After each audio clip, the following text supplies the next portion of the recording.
हाँ जी स्टूडेंट्स, तो आज की क्लास में हम लोग लेकर आए हैं लीनियर ट्रांसफॉर्मेशंस के क्वेश्चंस।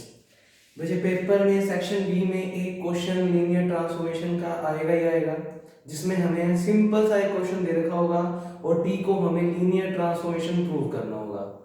तो बच्चे तुम्हें मैंने पिछले लेक्चर में लीनियर ट्रांसफॉर्मेशन की दो प्रॉपर्टीज बताई थी। या तो तुम क्वेश्चन में T A alpha plus B beta is equal to A T alpha plus B T beta prove कर दो, या फिर उसी क्वेश्चन में दो property T alpha plus beta is equal to T alpha plus T beta और T A alpha is equal to A जो है यानी स्केलर जो है वो बाहर आ जाएगा और टी अल्फा यानी ए टी अल्फा। तो बच्चे या तो ये दो प्रॉपर्टी प्रूव करो या सिंगल एक प्रॉपर्टी प्रूव करो, तो कुल मिलाकर टी क्या प्रूव हो जाता है फिर लीनियर ट्रांसफॉर्मेशन। पर मैंने तुम्हें एक छोटी सी बात याद करवाई थी कि लीनियर ट्रांसफॉर्मेशन प्रूव करने के लिए जो भी पहला सेट होगा बच्चे, उससे आप दो एलिमेंट मांगोगे अल्फा और बीटा। अगर ये बात याद रख लेते हो तो क्वेश्चन अपने आप चलेगा। देखो कैसे बच्चे, prove that the mapping T V2R to V3R।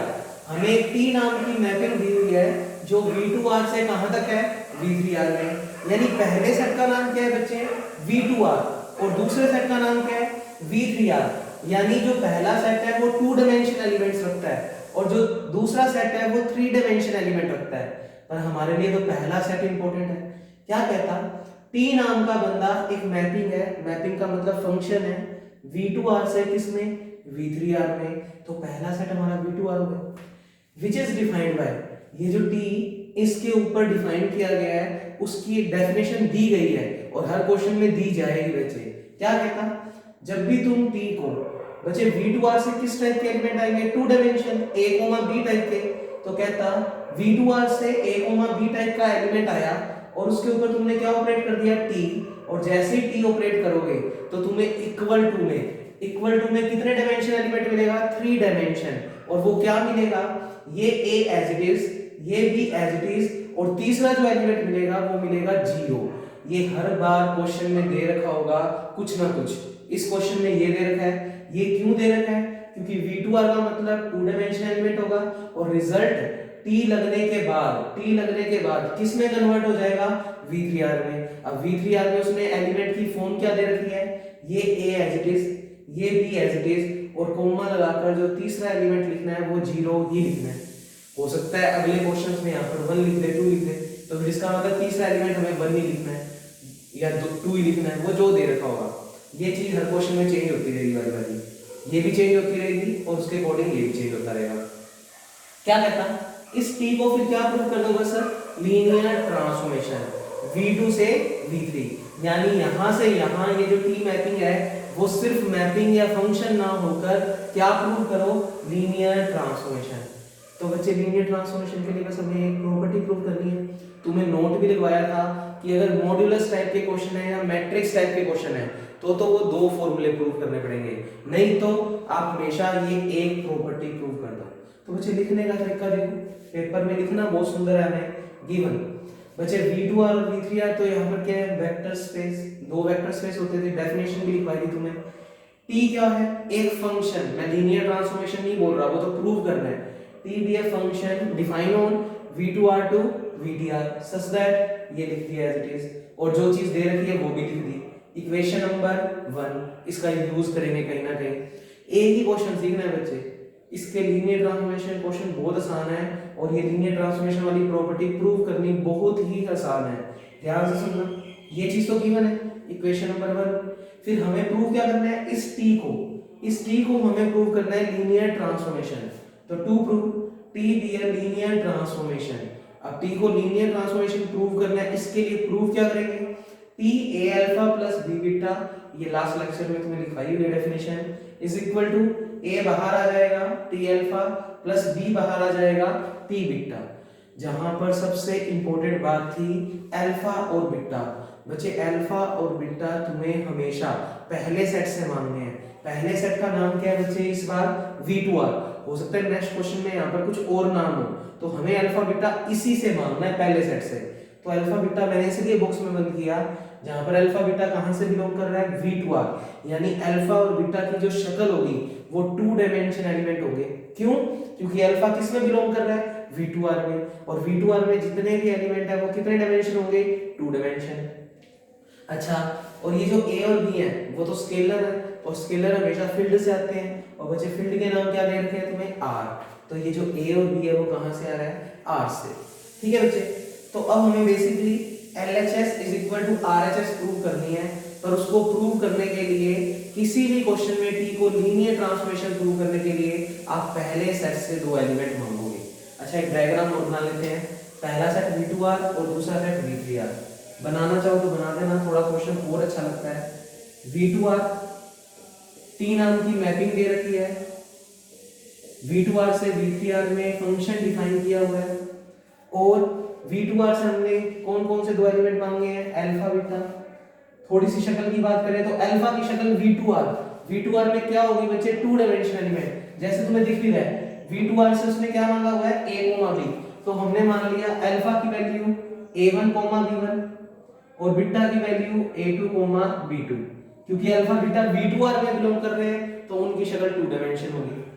फिर T को जब इस पे लगा देंगे तो V3R का एलिमेंट बन जाएगा। कहने का मतलब T अल्फा और T बीटा किसके एलिमेंट बन जाएंगे?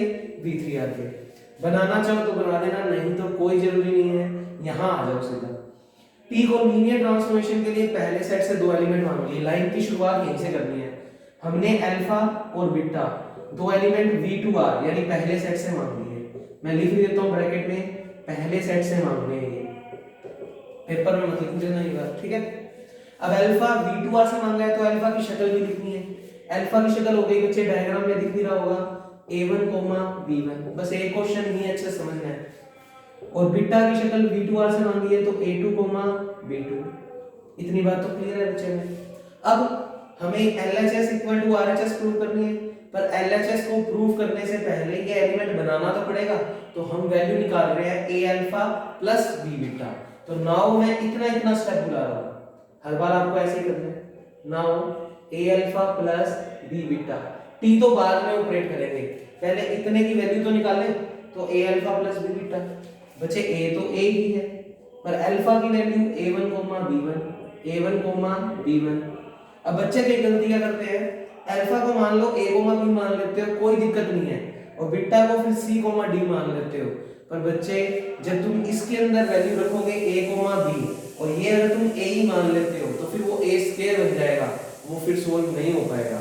इसे थोड़ा सा ध्यान रखा करो। स्केलर और जो ये अल्फा के अंदर एलिमेंट्स आ रहे हैं उनके एलिमेंट्स को हमेशा अलग अलग रखो, जिससे वो स्क्वायर की फॉर्म में ना आए और हमारे क्वेश्चन में प्रॉब्लम क्रिएट ना करे। भाई अगर तुम इसको A, B और इसको C, D लेते हो तो फिर इसको P और Q ले लो, ठीक है। फिलहाल B बच्चे B ही है, और बीटा की वैल्यू हमने A2, B2 रख दी। इतना काम करने के बाद सिंपल कैलकुलेशन कर रहे हैं, इसकी वैल्यू निकालने की कोशिश कर रहे हैं। A का अंदर दोनों से मल्टीप्लाई, यहाँ पर B का दोनों से मल्टीप्लाई। तो एक एक स्टेप इसलिए करवा रहा हूँ जिससे ये क्वेश्चन अच्छे से समझ आ जाए। प्लस BA2 और BB2। उसके बाद बच्चे फर्स्ट को फर्स्ट में जोड़ दो, 2 ब्रैकेट आपस में कैसे जुड़ेंगे?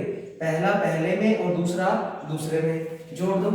ये बनेगा A1 प्लस BA2, कोमा दूसरा दूसरे में जोड़ दो AB1 प्लस BB2। बस क्वेश्चन खत्म होने वाला ही है बच्चे। ये वैल्यू किसकी निकाली है हमने? A alpha plus B beta. अब क्वेश्चन को देखो, हमें अगर LHS equal to RHS prove करनी है तो इस A alpha plus B beta पे क्या ऑपरेट करना है? T। तो मैं दोनों तरफ T ऑपरेट कर रहा हूं। तो बच्चे T इस पे भी ऑपरेट हुआ तो ये बना T A alpha plus B beta, और यहां पर भी T ऑपरेट कर दिया तो T is equal to A1, यानी LHS बना दी हमने। LHS क्वेश्चन की बना दी जो हमें चाहिए थी। ध्यान से देखो, हमें T A alpha plus B beta चाहिए था तो हमने T A alpha plus B beta निकाल लिया। अब कई बच्चे जल्दबाजी क्या करते हैं, वो सीधा स्टेप को बुलाते हैं, फिर बाद में कंफ्यूज हो जाते हैं। तुम्हें स्टेप बाय स्टेप काम करना है। इस प्रॉपर्टी को प्रूव करने के लिए पहले इतने पोर्शन को बुलाकर सिंपल सोल्व करोगे, फिर जो भी आ जाएगा फिर T ऑपरेट कर देना। अब बातें समझ आने लग जाएगी। देखो ध्यान से, जैसे ही मैंने दोनों तरफ T ऑपरेट किया तो बच्चे LHS तो बन गई। अब बस इसको सोल्व करके यहां तक पहुंचाना है। अगर पहुंच गया तो कह देंगे लीनियर ट्रांसफॉर्मेशन है, और अगर नहीं पहुंचा तो लीनियर ट्रांसफॉर्मेशन नहीं है। अब देखो जरा इक्वेशन नंबर 1 बच्चे अब इंपॉर्टेंट है, ध्यान से सुनना। क्या कह रही है इक्वेशन नंबर 1? जब भी किसी टू डायमेंशन एलिमेंट के ऊपर टी लगाओगे तो रिजल्ट क्या आएगा? पहला एलिमेंट एज इट इज, दूसरा एलिमेंट एज इट इज, और कोमा लगाकर तीसरा एलिमेंट तुम 0 ही लिखोगे। मान लो यहाँ पर 1 होता तो मैं तीसरा एलिमेंट 1 ही लिखता। तो बच्चे वापस देखना, इक्वेशन नंबर 1 का इस वाले पोर्शन में यूज कर रहा हूँ। क्यों कर पा रहा हूँ? क्योंकि इक्वेशन नंबर 1 कहती है अगर कोई टू डायमेंशन एलिमेंट है और टी ऑपरेट हो रखा है तो आंसर में टी हट जाएगा और थ्री डायमेंशन एलिमेंट आएगा, और वो भी क्या आएगा? ये ए एज इट इज कोमा, ये बी भी एज इट इज कोमा, और तीसरे एलिमेंट को सिर्फ 0 लिखोगे। तो देखना जरा, ये पूरा ए का काम कर रहा है, लिखना नहीं है पेपर में, सिर्फ तुम्हें समझाने के लिए है। और ये पूरा बी का काम कर रहा है मेरे लिए, क्योंकि देखो ये पूरी चीज जुड़कर एक ही चीज बनेगी, उसका नाम रख दिया ए, और ये भी पूरी चीज जुड़कर एक ही चीज बनेगी, उसका नाम रख दिया बी। और देखो ए और बी के बीच में क्या लगा हुआ है? कोमा। इक्वेशन नंबर 1 भी तो यही है, ए कोमा बी के ऊपर अगर टी लगा हुआ है तो आप टी हटा दोगे और थ्री डायमेंशन एलिमेंट लिखोगे, वो भी ऐसा। तो देखना इस पूरे स्टेप में ये ए हो गया, कोमा बी और टी ऑपरेट है, तो ए की जगह की बार ये इतना बड़ा नाम है और बी की जगह बच्चे ये कुछ है, तो रिजल्ट में क्या आएगा? Three dimension element. तो यहाँ पर साइड में लिख रहे हैं हम यूजिंग 1। इस स्टेप में हम इक्वेशन नंबर 1 का यूज कर रहे हैं, और 1 क्या कहता है? जब भी टी टू डायमेंशन वाले पर लगा हुआ है तो इसके अकॉर्डिंग टी हटा दो, टी हटा दिया, थ्री डायमेंशन एलिमेंट लिखो। यहाँ पर जो भी ए होगा वो एज इट इज, मेरा ए ये सारा कुछ है, लिख दिया ए A1 B A2, coma, coma लगाकर कहता है जो सेकंड एलिमेंट बी है वो भी एज इट इज, बचे सेकंड एलिमेंट बी ए है, एज इट इज लिख दिया ए B1 प्लस बी B2। और तीसरा एलिमेंट कहता सिर्फ और सिर्फ 0 ही लिखना है, हमें यहाँ पर तो टू डायमेंशन ही था और वो एज इट इज लिख दिए दोनों। और तीसरा क्या कहता है? लिख दो 0, हमने लिख दिया बच्चे 0। तो यहां तक मुझे नहीं लगता कोई प्रॉब्लम है, ये स्टेप चल ही रहा है, इसमें कोई कैलकुलेशन नहीं कर रहे, क्योंकि एलएचएस तो बन ही चुकी है, तो उसको क्यों छेड़े। अब आ जाओ यहाँ पे बच्चे, ये पूरा ब्रैकेट में जुड़ा हुआ है, क्या 0 को हम यूं नहीं सोच सकते 0 प्लस 0, कोई दिक्कत नहीं है। और पहला एलिमेंट अलग कर दो, तो तुम्हें पेपर में भी लिख के दिखाने की जरूरत नहीं है कि इस 0 को हम लिख रहे हैं 0 प्लस 0। क्यों लिख रहा हूँ 0 प्लस 0? क्योंकि ये भी दो एलिमेंट का जोड़ है, ये भी दो एलिमेंट का एडिशन है, तो इसको भी दो एलिमेंट का एडिशन, और फिर पहला एलिमेंट अलग कर दो। तो देखना जरा ध्यान से, इसका पहला एलिमेंट ए A1 कोमा, इसका पहला एलिमेंट ए B1, और अगर इसको 0 प्लस 0 लिखते हैं तो इसका पहला एलिमेंट 0 प्लस, प्लस क्यों लगा रहा हूं? क्योंकि बीच में प्लस लगा हुआ है सभी, ये भी तो 0 प्लस 0 प्लस ही लिखा हुआ। दूसरा एलिमेंट अलग कर दो। दूसरा एलिमेंट में यहां पर क्या है बच्चे? बी A2, यहां पर क्या है? बी B2, कोमा में लिख रहा हूं देख लो, और 0 प्लस 0 में एक 0 अलग हो गई। अब एक बार इन दोनों को वापस जोड़कर देख लो, यही स्टेप आएगा, ध्यान से देख लो। पहला पहले में जोड़ोगे तो ए A1 प्लस बी B2, दूसरे में जोड़ोगे तो ए B1 प्लस बी B2, और तीसरे में जोड़ोगे तो 0 प्लस 0 0। तो कुल मिलाकर जब ये स्टेप बन चुका था तो इसके पहले स्टेप को अलग प्लस दूसरे स्टेप को अलग। अब आगे की कैलकुलेशन यहाँ कर रहा हूँ, ध्यान से देखो। तो मैं बोर्ड को डिवाइड कर देता हूँ थोड़ा सा, जिससे आपको कंफ्यूजिंग ना हो। और ये एरो से देखो आप लास्ट स्टेप से, बच्चे 0 के साथ तो कुछ भी हो कॉमन निकाल ही सकते हैं, तो मैं इन तीनों में से ए कॉमन ले रहा हूँ।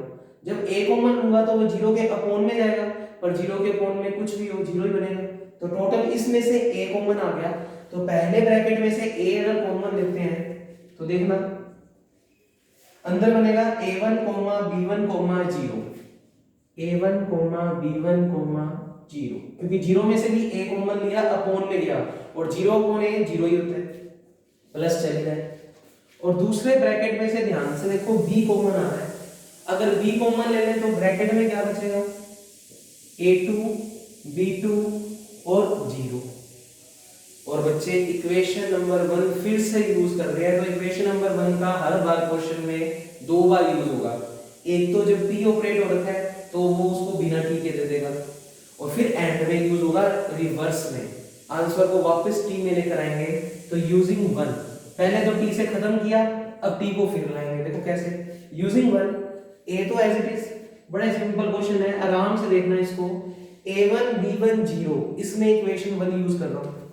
सोचो यहाँ पर a1 b1 0 होता तो उसको क्या लिख सकते थे हम, t a1 b1। तो बच्चे t a1 b1, इस ब्रैकेट को मैंने इक्वेशन नंबर 1 से ये लिख दिया, plus b as it is. इसको देखो a2 b2 0, a2 b2 0, इसको क्या लिखेंगे, t a2 b2। तो t a2 b2। और बच्चे ध्यान से देख लो, अल्फा और बीटा तुमने क्या मान रखे हैं, a1 b1 का नाम तो क्या है बच्चे, अल्फा, तो रख दो ना a1 b1 का नाम alpha, at alpha plus bt, और a2 b2 का नाम क्या रखा है बच्चे हमने, बीटा। चेक करो, एक एक स्टेप आराम से देखना बच्चे। पहले LHS चल रही थी हमारी, यहाँ पर क्या चल रहा है LHS में, t a alpha plus b beta. तो यहाँ लिख देता हूं मैं एक बार, LHS में तो ये चल रहा था, इसमें तो कोई कैलकुलेशन हमने की नहीं। चेक करना जरा, t a alpha plus b beta equal prove हो गया a t alpha plus b t beta, यानी ये प्रॉपर्टी क्या हो गई बच्चे, प्रूव हो गई। और अगर ये प्रूव हो गई तो नीचे क्या लिखोगे, so t is linear transformation from v2r to v3r। पहले सेट से दूसरे सेट के बीच में ये जो t फंक्शन डिफाइन किया था वो बिल्कुल एक लीनियर ट्रांसफॉर्मेशन है। तो बच्चे ये क्वेश्चन स्पीड से नोट करें आप लोग। उसके बाद हम लोग नेक्स्ट क्वेश्चन पे जाएंगे। तो इस क्वेश्चन को बिना समझे आगे मत देखना दूसरा क्वेश्चन, क्योंकि अगर ये क्वेश्चन अच्छे से समझ आया है बच्चे तभी आप दूसरे क्वेश्चन पे जा पाएंगे। तो मैं इसको मिटा रहा हूँ और सेकंड क्वेश्चन लेता हूँ। अब सेकंड क्वेश्चन में मैं तुम्हें दो प्रॉपर्टी वाला करवाता हूँ, जिसमें क्वेश्चन में मैट्रिक्स या मॉड्यूलस दिया हो तो कोशिश किया करो, जरूरी नहीं है ये भी लगा सकते हो, पर बच्चे इसमें थोड़ा समझने में दिक्कत आती है हमें, क्योंकि देखो ये चीज इंपॉर्टेंट है, ये ए और बी कहां से आते हैं, वेक्टर स्पेस के फील्ड से। तो फिर वो को थोड़ा समझने में थोड़ा बड़ा एलिमेंट बन जाता है, तो उसको समझने में दिक्कत आती है। इसलिए हम सिर्फ मैट्रिक्स और मॉड्यूलस वाले क्वेश्चंस में दो प्रॉपर्टी लगाकर टी को क्या प्रूव करते हैं, लीनियर ट्रांसफॉर्मेशन। यहाँ पर लीनियर ट्रांसफॉर्मेशन, लीनियर फंक्शनल या लीनियर ऑपरेटर, तीनों में से कोई भी वर्ड हो, प्रॉपर्टी तो यही वाली प्रूव करनी होती है बच्चे। तो सेकंड क्वेश्चन देखते हैं हम लोग। ये था आपकी बुक का एग्जांपल नंबर 1, ये मैंने पूरा कंप्लीट करवा दिया। अब है बच्चे क्वेश्चन आपके पास 2, एक्सरसाइज का क्वेश्चन नंबर 2 है। तो मैं थोड़ी जो चेंजेस है वो इसी में कर देता हूं, जिससे हमें इतना कुछ वापस नहीं लिखना पड़ेगा। आप लोग इसको पहले अच्छे से नोट कर लेना। क्वेश्चन नंबर 2, टी एक मैपिंग दी हुई है v2r से, अब की बार v3r नहीं बच्चे, सिर्फ vr। अब सिर्फ vr का क्या मतलब है कि ये जो एलिमेंट है वो वन डायमेंशन यानी 2 डायमेंशन एलिमेंट के ऊपर t लगाने के बाद जो रिजल्ट मिलेगा वो सिर्फ एक डायमेंशन एलिमेंट मिलेगा, सिंपल एक एलिमेंट। तो कहता which is defined by tx, y, ये मैपिंग थोड़ी सी चेंज कर दी उसने, मैपिंग दे रखी है बच्चे tx, y। देखो x, y क्यों लिया, क्योंकि v2r से कितने डायमेंशन एलिमेंट आएगा, 2 डायमेंशन, उसके ऊपर क्या लगाना है, t, और लगाने के बाद कहता vr का मतलब 1 डायमेंशन एलिमेंट आएगा, और वो लिखकर दे रखा है वो कुछ ये आएगा 1 डायमेंशन। क्यों कह रहा हूं, क्योंकि बच्चे x में से y को घटाओगे तो एक सिंगल वैल्यू बचेगी, सिंगल वैल्यू के ऊपर मोड भी लगा देंगे तो भी सिंगल वैल्यू, तो कुल मिलाकर एक सिंगल रिजल्ट आ रहा है, यानी वो किसका एलिमेंट है, vr का, क्योंकि vr का मतलब 1 डायमेंशन एलिमेंट, उसमें कोमा नहीं आएंगे, तो इसमें कोमा नहीं आ रहा, ये इस बार दे रखा है। तो कहता है इसको भी क्या प्रूव करो, linear transformation from v2 to vr। ठीक है, तो बस इतना सा क्वेश्चन में चेंज आया। लिखने का वे देखो फटाफट, given v2r and vr are 2 vector space, t एक फंक्शन है जो v2r से किस में डिफाइन है, vr में, सिर्फ इतना सा चेंजेस, बस जहां जहां v3 था वहां vr कर दिया, सच दैट t v2r से किस में, vr में, और इक्वेशन नंबर 1 चेंज हो गई, 1 में यहां पर आ गया x, जैसी शक्ल दे रखी होगी हम तो वैसे ही लिखेंगे बच्चे, x और y, और रिजल्ट में वो कह रहा है 1 dimension element mode x minus y। अब बच्चे तुम्हें बताया हुआ है जब भी मोड वाले क्वेश्चंस हो या मैट्रिक्स वाले क्वेश्चन हो और हमें t को क्या प्रूव करना है, लीनियर ट्रांसफॉर्मेशन। अगर टी को लीनियर ट्रांसफॉर्मेशन प्रूव करना है तो फिर दो प्रॉपर्टी प्रूव करेंगे। तो अब की बार दोनों प्रॉपर्टी चेंज कर रहा हूँ, तो यहाँ पर दो लाइनें एक्स्ट्रा लिखनी पड़ेगी हमें, देखो ध्यान से। अच्छा डायग्राम में और चेंज कर दूं, टी v2r से किस में फंक्शन है, vr में, और एलिमेंट वही अल्फा और बीटा मांगोगे। अल्फा बीटा अब की बार a1 b1 नहीं है बच्चे, अल्फा की शक्ल अब की बार x1 y1। तो आप यहाँ पर अल्फा बीटा की शक्ल दिखाना चाहो तो x1 y1 और x2 y2। डायग्राम में फिर से कह दूं कोई कंपल्शन नहीं है।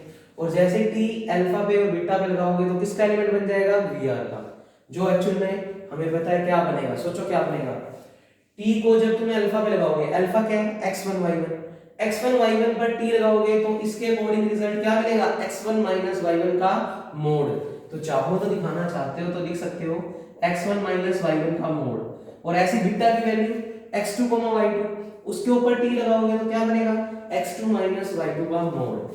मैं फिर से कह रहा हूं डायग्राम इतना इंपॉर्टेंट नहीं है, आप बनाना चाहो तो बना सकते हो, ठीक है।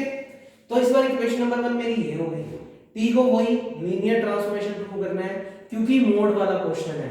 तो बच्चे मैं दो प्रॉपर्टी प्रूव करूंगा। फर्स्ट मैं प्रूव करूंगा t alpha plus beta is equal to t alpha plus t beta. ये थोड़ा सा स्मॉल इसलिए लिख रहा हूं क्योंकि जिससे हम आगे वाला, पर आगे तो हमें सारा चेंज करना ही पड़ेगा, तो वो देते हैं क्योंकि इस बार दो प्रॉपर्टी से प्रूव कर रहे हैं। तो देखो बच्चे बस ये और समझ लो, तो तुम्हें दोनों प्रॉपर्टीज को यूज करना आ गया होगा। पहले मैंने इस प्रॉपर्टी से सोल्व करके दिखाया, अब मैं मोड वाला क्वेश्चन है तो इसके दूसरी प्रॉपर्टी लगाकर क्वेश्चन सोल्व करो। बच्चे पहली प्रॉपर्टी तो ये प्रूव करनी है और दूसरी टी ए अल्फा, ए बाहर आ जाएगा टी अल्फा। लास्ट वीडियो में तुम्हें लिखवा रखी है ये दोनों प्रॉपर्टीज। अगर ये दोनों प्रूव हो जाए तो टी क्या प्रूव होगा, लीनियर ट्रांसफॉर्मेशन। पर आपको याद रखना है जब भी आप लीनियर ट्रांसफॉर्मेशन प्रूव कर रहे हैं तो आपको पहले सेट से दो एलिमेंट मांगने हैं।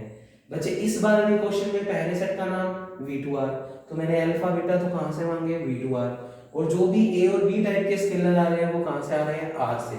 अब इसमें a b तो आ ही नहीं रहा तो सिर्फ a लिख दो, ठीक है। अब क्वेश्चन में पहली प्रॉपर्टी प्रूव करते हैं। बच्चे पहली प्रॉपर्टी कर तो दे, पर पहले कितने एलिमेंट मांग रहे हैं, दो। देखो मांगना नहीं सीखेंगे ना इस बुक में, पूरी रिंग थ्योरी, वेक्टर स्पेस, इसमें ये बातें मांगने के वे में क्यों कह रहा हूं आपको, क्योंकि बच्चे यही लाइन भूल जाते हैं और उसके बाद उनको समझ ही नहीं आता कि क्वेश्चन को शुरुआत कहां से करें। तो बच्चे अलजेब्रा जो है वो स्टेप बाय स्टेप की बुक होती है। अगर आपको पहला स्टेप भी याद नहीं है तो आगे वो थ्योरम लिखने में मजा नहीं आएगा, क्योंकि आप खुद पेपर में कंफ्यूज होते रहोगे कि हमें लिखना क्या था बच्चे। तो आप अगर स्टेप्स को याद रखोगे ना तो ही बात बनेगी। तो वेक्टर सबस्पेस में भी दो एलिमेंट मांगते थे, लीनियर ट्रांसफॉर्मेशन में भी पहले सेट से दो एलिमेंट मांगोगे। पहला सेट क्या है, v2r, और v2r की शक्ल उसने क्या दे रखी है, x, y। तो आप पहले तो दो एलिमेंट मांगो अल्फा और बीटा, किससे, पहले सेट से। तो मैंने पिछले वीडियो में यहाँ पर पहला सेट लिखा भी था। अल्फा की शक्ल v2r में वो यहां से देखकर लिखा करो, हमेशा इक्वेशन 1 की LHS से। अब की बार a भी नहीं है, xy है, तो हम xy लिखेंगे। अल्फा लिखेंगे x1 y1 और बीटा लिखेंगे हम x2 y2। अब पहली प्रॉपर्टी देखो, जैसे मैंने अभी सिंगल वाली प्रॉपर्टी से प्रूव किया था सेम वे में इसमें कर रहा हूं। पहले हम अंदर वाला ब्रैकेट तैयार करेंगे बच्चे, हम वैल्यू किसकी निकालेंगे, अल्फा प्लस बीटा की, पहले अलग से। जैसे पिछली प्रॉपर्टी में a alpha plus b beta हमने अलग से कैलकुलेट किया, तो नाउ अल्फा प्लस बीटा। नहीं तो फिर बाद में कंफ्यूज रहोगे, इस क्वेश्चन में पहले बता दूं, स्टेप से ही चलना पड़ेगा। अल्फा प्लस बीटा को बुला लिया बच्चे। अल्फा, अल्फा क्या चीज है हमारे पास, ध्यान से देखो, x1 y1। तो सिंपल अल्फा प्लस बीटा को बुलाया, अभी ब्रैकेट तो है ही नहीं, अंदर वाली चीज बुलाई है हमने। तो अल्फा प्लस बीटा, अल्फा है x1 y1 प्लस बीटा की वैल्यू x2 y2। दो ब्रैकेट आपस में जुड़ते कैसे, पहला पहले में और दूसरा दूसरे में। तो ये बनेगा x1 plus y x2, x1 तो किसमें जुड़ गया, x2 में, कोमा y1 किसमें जुड़ गया, y2। बच्चे ये तो वैल्यू आ गई अल्फा प्लस बीटा की, पर हमें तो अल्फा प्लस बीटा नहीं, उसके ऊपर क्या चाहिए, टी ऑपरेट चाहिए। तो मैं दोनों तरफ अब टी ऑपरेट करूंगा। जो बच्चे प्रैक्टिस को लेकर चलने की कोशिश करेंगे फिर बाद में वो कंफ्यूज हो जाएंगे बच्चे। पहले बता रहा हूँ ये गलतियां देखी गई है, इसलिए आपको नोटिस करवा रहा हूँ। पहले आप आराम से इस स्टेप की वैल्यू सोल्व कर लो जितनी होती है मैक्सिमम, फिर टी ऑपरेट करो। तो कर दो, दोनों तरफ टी ऑपरेट कर दिया, टी अल्फा प्लस बीटा, और यहाँ पर भी टी ऑपरेट कर दिया, x1 plus x2 coma y1 plus y2। बच्चे इतना काम करने के बाद इक्वेशन नंबर 1 यूज होगी हमेशा। जैसे आप टी ऑपरेट कर दोगे इक्वेशन नंबर 1 यूज हो जाएगी। ध्यान से देखना कैसे हो रही है यूजिंग 1। इक्वेशन 1 का यूज कैसे हो रहा है वो देखो। ये पूरा x हो गया मेरे लिए, तो मैं नीचे लिखकर जरूर दिखाता हूं आपको। ये x हो गया और ये पूरा y हो गया। क्यों हो गया? क्योंकि ये दोनों जुड़कर एक सिंगल वैल्यू बनेगी जिसका नाम x रख दिया, और ये भी जुड़कर एक सिंगल वैल्यू बनेगी, क्या नाम रख दिया? y। और जैसे ही आप टी ऑपरेट करते हो बच्चे इसमें इक्वेशन नंबर 1 लग जाएगी। देखो कैसे, टी x y बराबर में रिजल्ट देगा मोड x माइनस y। तो देखना यहाँ पर ये पूरा x है और ये पूरा y, और बीच में कोमा लगा हुआ है, तो x y के ऊपर t लगाते ही t हट जाएगा और रिजल्ट क्या आएगा? मोड में first element minus second element. तो बच्चे देखना t जब इस पे लगाओगे और इक्वेशन 1 यूज करोगे तो मोड, अब की बार x में कितना है हमारे पास? x1 प्लस x2, और फिर वो कहता है माइनस का निशान लगा दो और दूसरा एलिमेंट एज इट इज लिख दो। दूसरा एलिमेंट क्या है? y1 प्लस y2, तो आप ब्रैकेट लगा लेना, नहीं तो फिर माइनस की दिक्कत आएगी। ये पूरा x हो गया माइनस ये पूरा y हो गया। यही तो कह रहा था प्रॉपर्टी पर कि t हटा दो और मोड में x माइनस y, तो मोड में x माइनस y। बच्चे इतना काम करने के बाद 1 1 वालों को मोड में इकट्ठा कर लो और 2 2 वालों को इकट्ठा, तो इसके बाद वहां पर नो स्टेप।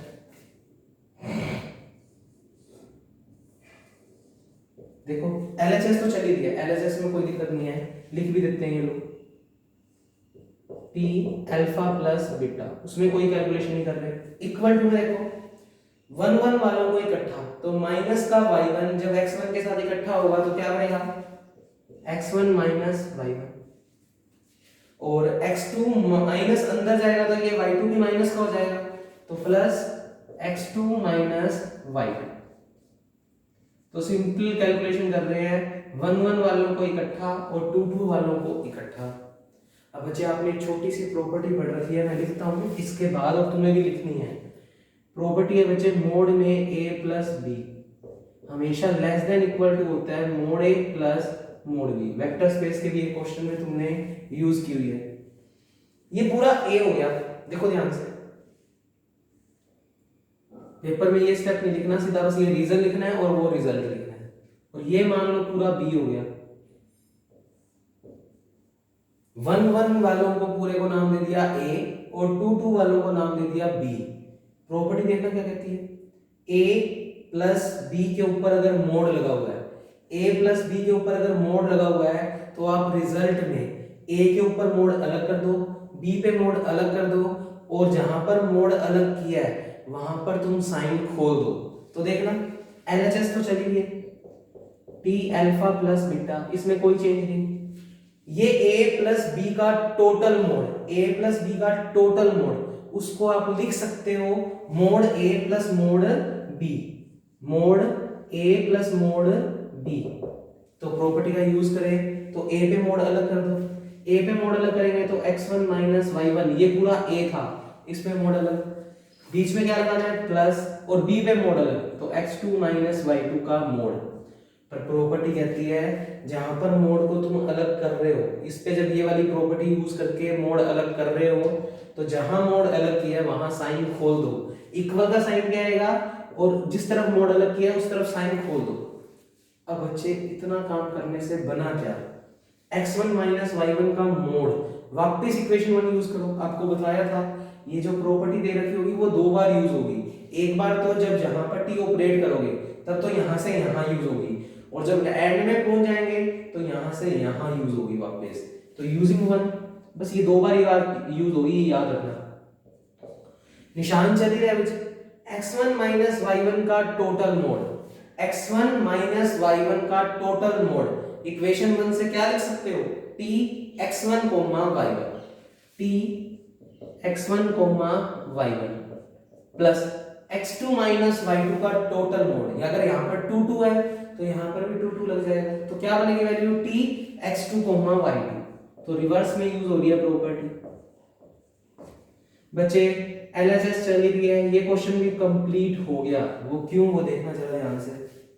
बच्चे T x1 y1, x1 y1 का नाम हमने रख रखा है, x1 y1 का नाम क्या है अल्फा, और ऐसे ही x2 y2 का नाम क्या रखा हुआ है बीटा। बच्चे ध्यान से देखो, हमारे को जो प्रॉपर्टी प्रूव करनी थी उसमें सिर्फ इक्वल का निशान चाहिए था, ध्यान से देखो यहाँ पर लेस देन या ग्रेटर देन का साइन है ही नहीं, पर हमारा तो आ रहा है, यानी एक केस तो ऐसा आ रहा है जिसमें ये निशान आ सकता है, तो ओवरऑल ये प्रॉपर्टी सेटिस्फाई नहीं हुई। और अगर पहली प्रॉपर्टी ही सेटिस्फाई नहीं हुई तो दूसरी करने की ही जरूरत नहीं है, और टी लीनियर ट्रांसफॉर्मेशन नहीं है। तो आप क्या लिखोगे, ये तो इक्वल नहीं आ रहा, so T is not a linear transformation. Equal भी आ रहा है लड़की, पर साथ में ये साइन भी आ गया, तो कहीं ना कहीं एक रिजल्ट तो ऐसा आ गया जो ओवरऑल इन बातों को सेटिस्फाई नहीं कर रहा, तो आप कह दोगे T not a linear transformation. तो बच्चे मैंने दो वाली भी करवा दी और सिंगल वाली भी करवा दी। अब जो होमवर्क है आपका वो सुन लो, करना ही करना है बच्चे आज की क्लास में, क्योंकि फिर हम आगे जब थ्योरम्स में लीनियर ट्रांसफॉर्मेशन प्रूव करेंगे तो वो आपको बहुत अच्छे से समझ आएगा। क्वेश्चन नंबर 1 करके लाओगे बच्चे, बुक के अंदर आपके पास क्वेश्चन नंबर 1 है, तो यहां लिख रहा हूं मैं होमवर्क क्वेश्चन नंबर 1। उसके अलावा आप करके लाओगे example number 2, example number 2, question number 3 और क्वेश्चन नंबर 4। हाँ जी, क्वेश्चन नंबर 4 भी करके लाओगे। तो बच्चे टोटल 3 और 1 4 क्वेश्चन है। अब डरना मत, क्योंकि क्वेश्चन 4 में कई पार्ट्स हैं, क्वेश्चन 1 में भी कई पार्ट्स हैं, तो ये करके आओगे ट्राई, फिर मैं इनके सॉल्यूशंस आपको भेज दूंगा अगर नहीं हुए तो, ठीक है। तो ये होमवर्क रहेगा। तो आज की वीडियो में इतना, फिर से बच्चे आपकी अक्टूबर के महीने में आ जानी चाहिए, बस इससे ज़्यादा वेट नहीं करूँगा मैं। आप लोगों के कहने पर मैं वीडियोज़ लगातार कंटिन्यू कर रहा हूँ। ओके, थैंक यू बच्चे।